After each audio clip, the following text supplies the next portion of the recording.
Okay, so today we're going to study SD-G-3 multi-tier initiatives. Develop multi-tier initiatives for diverse suppliers, including training of prime suppliers, which is a tier 1 supplier. So prime suppliers, as supply chains become more independent, development programs at all levels can reduce overall risk and improve results. Commitment to diverse suppliers. Small and diverse suppliers are very often more innovative, more flexible, and more efficient than larger suppliers. They can get the best suppliers you want to get the best suppliers to compete for business, so it's worth a little extra effort to help the diverse suppliers develop. Diverse suppliers tend to have fewer employees. They hold smaller debt loads and operate in environments which are less formal and less bureaucratic than those found at most well-established larger companies. This is often attributable to the owners and employees being related to one another and to approvals, purchasing, and contracts not necessarily being governed by formal procedures. Oops. Large company versus diverse suppliers or small companies. At small companies, staff are generalists, mostly due to their smaller size, so they may not be as expert at completing bids. Access to capital and cash flow. So banks are less willing to loan to small companies due to the higher risk associated with lower net worth and collateral, as well as fewer years in business. Redlining, that is denying credit, has been a common practice for many years at banks. They avoid minority neighborhoods. Diverse company corporate offices tend to be in neighborhoods perceived to be economically disadvantaged as well as unsafe, which are minority neighborhoods. Lack of capital and liquidity limits their ability to participate in larger bids. Diverse companies cannot access enough capital to make advanced purchases of component materials. And diverse companies have limited cash flow to continue operating and paying their employees while fulfilling large orders. So, must address the limitations. Supplier development programs must address the disadvantages related to smaller size, staff not organized along strict functional lines, general inexperience in dealing with wise procedures and complicated technological tools or platforms of larger companies. Minority supplier development programs may offer training in all relevant company procedures and processes, such as how RFPs are built and run, the factors critical to bidding successfully, company culture, the supplier platform, billing and PO practices and policies. Online tools and platforms. Most knowledge could be offered online or found on supplier portals. A company may want to graduate a diverse supplier from a required universal in-person program to online tools and platforms. An initial personal relationship and single contact will be more successful for a diverse supplier who tends to operate in a less formal environment. The single point of contact, until a diverse supplier graduates from the development program and is transitioned to online platforms and tools, a single personal point of contact, a diverse supplier program coordinator, would be an effective mode of communication. Opportunities for other forms of capital.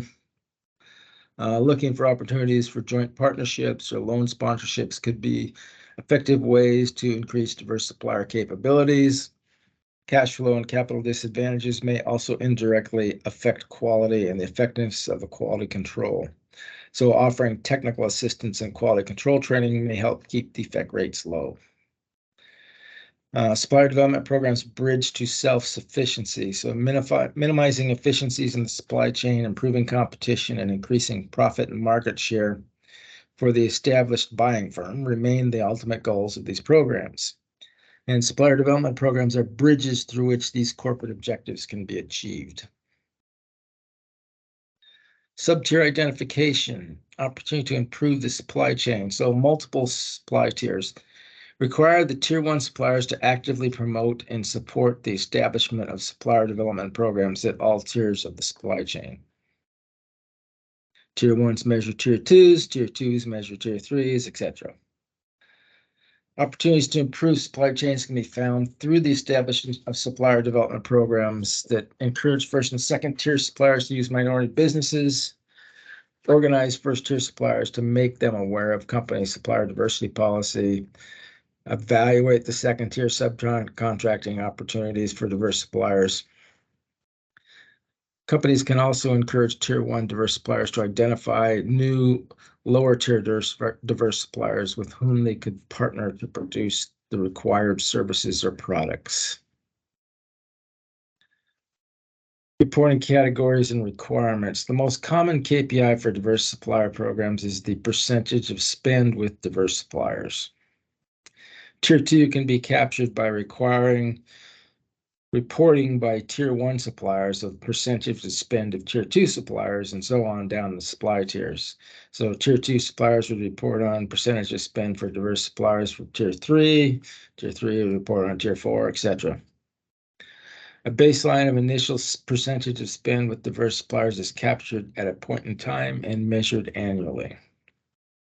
So an additional required reporting metric could include the dollar value of individual contracts over time. And baseline total annual contract value would then be measured over time.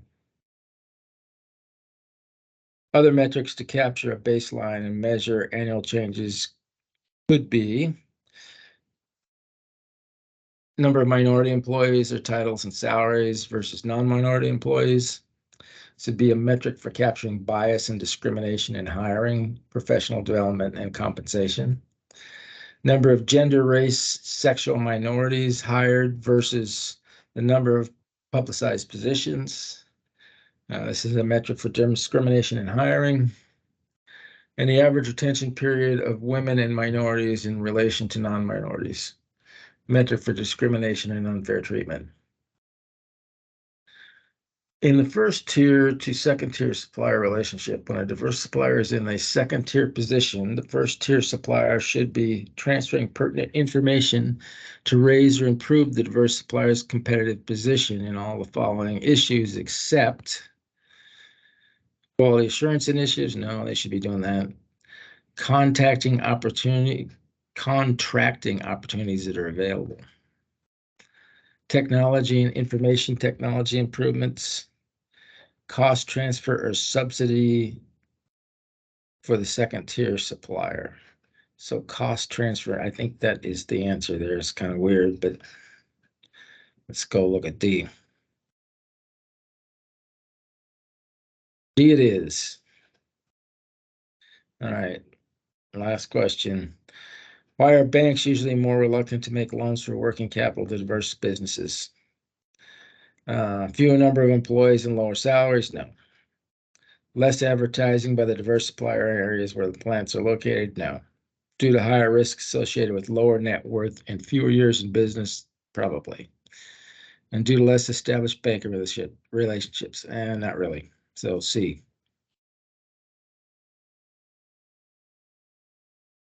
C it is. Okay. Summary. Diverse suppliers are by nature operationally different than established businesses. For this reason, a supplier development program that does not understand these differences will not be successful. The organic sources of the unique characteristics that positively distinguish diverse suppliers and for which they are sought by larger businesses are indeed often exactly what makes diverse suppliers more nimble, flexible, adaptive, and innovative. Diverse suppliers tend to have fewer employees, hold smaller debt loads, and operate in environments which are less formal and less bureaucratic than those found at most well-established companies. And the staff of diverse suppliers are often generalists, not specialists, because they're small firms. As such, they may not be as expert at completing bids as more well-established companies. Redlining, that is denying credit to economically challenged groups and neighborhoods, has been a common practice for many years in the U.S. and has been repeatedly documented. Access to capital and cash flow is also often limited for diverse businesses, as banks are less willing to loan to them considering the higher risk associated with lower net worth and collateral, as well as fewer years in business. An effective supplier development program must deeply understand and address the organic and operational limitations of the diverse small business which it wants to develop.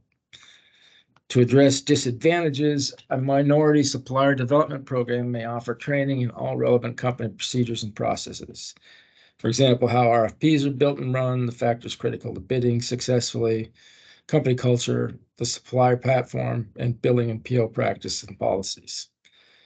And diversity metrics and targets must continually be reviewed and updated as business diversity goals change according to what a diversity definition comes to include and exclude for each society and time in history.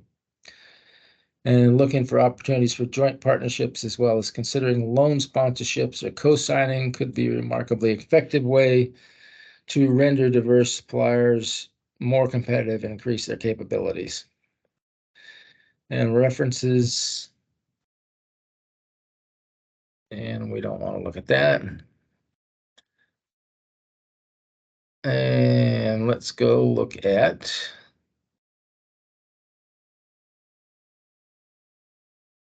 some questions here.